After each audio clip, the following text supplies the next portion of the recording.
안녕하세요. 소아청소년과 전문의 닥터 달입니다.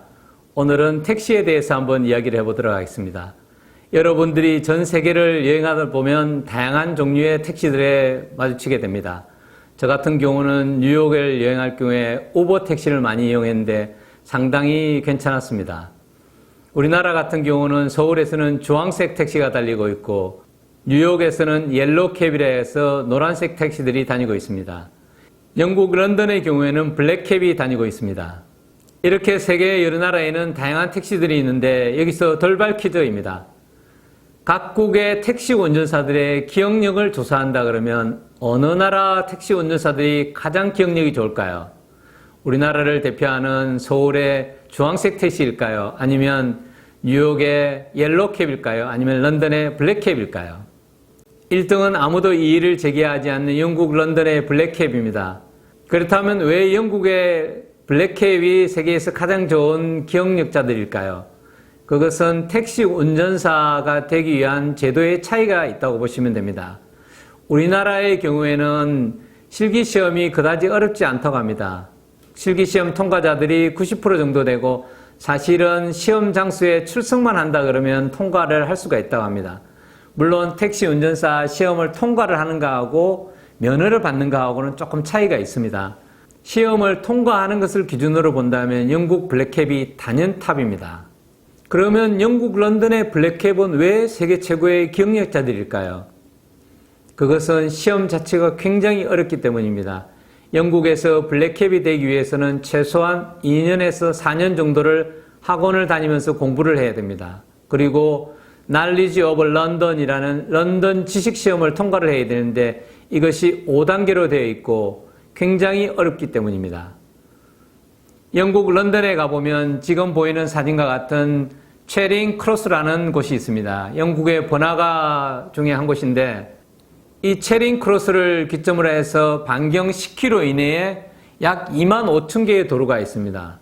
이 도로명을 모두 암기를 해야 됩니다. 그리고 이 반경 10km 내에 5만 곳의 위치가 있는데 그 위치를 외우고 그 지명을 말할 수가 있어야 됩니다.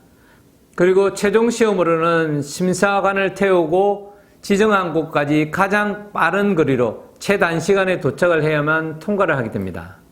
여러분들 한번 생각을 해보십시오. 택시 운전사가 되는데 최소한 2년에서 4년을 공부해야 된다면 얼마나 많은 양을 공부해야 되겠습니까? 지금 여기 나오는 사진과 같이 이 사람들의 암기량은 엄청나게 많은 것입니다. 그래서 영국의 과학자들이 관심을 가졌습니다.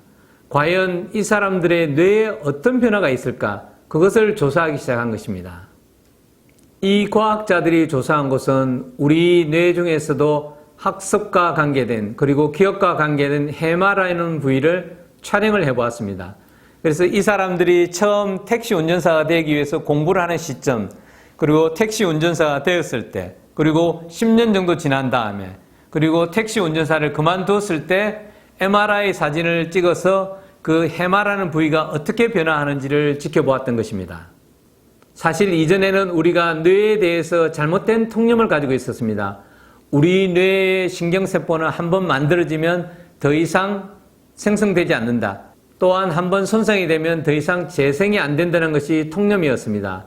그렇지만은 우리 뇌, 특히 학습과 기억에 관계된 해마라는 부위는 우리가 뇌를 쓰면 쓸수록 더 많이 기능을 하고 새로운 신경세포가 생성된다는 것을 알게 된 것입니다.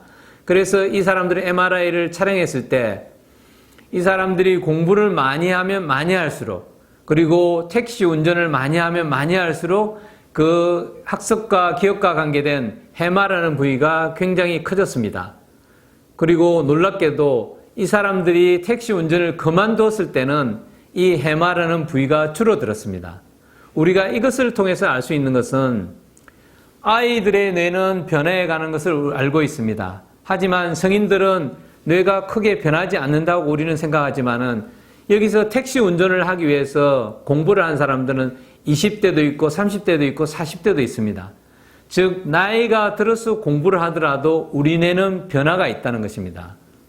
그래서 저는 이런 사람들을 굉장히 싫어합니다. 저 사람은 머리가 좋기 때문에 공부를 잘하는 것이고 이 사람은 머리가 나쁘기 때문에 공부를 못하는 것이다. 또는 누구는 이해력은 좋은데 암기력은 나쁘다. 그런 게 없다는 것입니다. 우리가 뇌를 쓰면 쓸수록 우리 뇌는 계속 커지고 기능을 잘하게 된다는 것입니다. 여러분들뿐만 아니라 여러분들의 자녀도 공부를 할 때 무언가를 기억하거나 학습을 할 때 어떤 전략을 쓰고 어떤 방식으로 공부하느냐에 따라 여러분들의 뇌가 변화를 해갑니다. 따라서 여러분들은 여러분 본인뿐만 아니라 다른 사람들 또는 자녀들에게도 항상 이런 말들을 상기시켜줘야 됩니다. 우리의 뇌는 고정되어 있지 않아. 우리가 사용하면 사용할수록 늘어나. 예를 들면 여러분들이 아령을 가지고 운동을 한다고 생각해 보십시오. 그러면 근육이 커지잖아요. 단단해지고 힘이 세집니다. 여러분들의 뇌도 마찬가지입니다. 여러분들의 뇌를 쓴다고 해서 근육이 생기는 건 아니지만 여러분들의 뇌가 좀 더 기억을 잘하게 되고 기능을 잘하게 된다는 것입니다. 이것만 기억하시면 여러분들의 자녀는 성공으로 나아갈 수가 있을 것입니다.